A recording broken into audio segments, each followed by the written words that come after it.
Angalia mashine hii ya kahawa ambayo unajihudumia mwenyewe.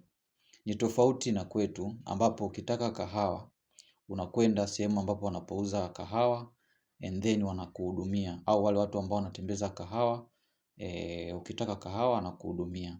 Lakini hapa hauhudumiwi na mtu, unajihudumia mwenyewe. Hebu tena tuangalie jinsi ambavyo inavyotumika.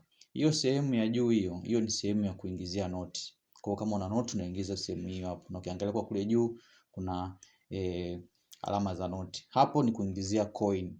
Kwa hapo kama hapo anaingiza coin. Ile coin ambayo alikuwa ameishika ni coin ya euro 2. Euro 2 kwa bongo sasa na shilingi 6000. Hapa kisha ingiza pale ndio inasoma kama hapo jinsi ilivyosoma. Imesoma kwamba umeingiza euro 2. And then hapo unachagua sasa aina ya kahawa unayoitaka.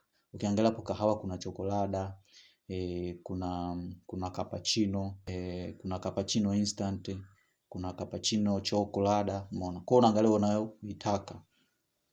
Kwa hiyo kisha angalia kama kahawa gani unayoitaka hapo, na hiyo ni sehemu ya kuangalia kiasi cha hela ulichoweka, lakini pia kuangalia level ya sukari ambayo inatakiwa iingie kwenye kahawa yako. Kwa hiyo ukibonyeza hapo unaongeza level. Ukibonyeza hapo unakuwa unapunguza level. Kwa mfano kama hapo mimi hapo nimepunguza level zote 4, nimebakiza na level moja ambayo itakayopatikana kwenye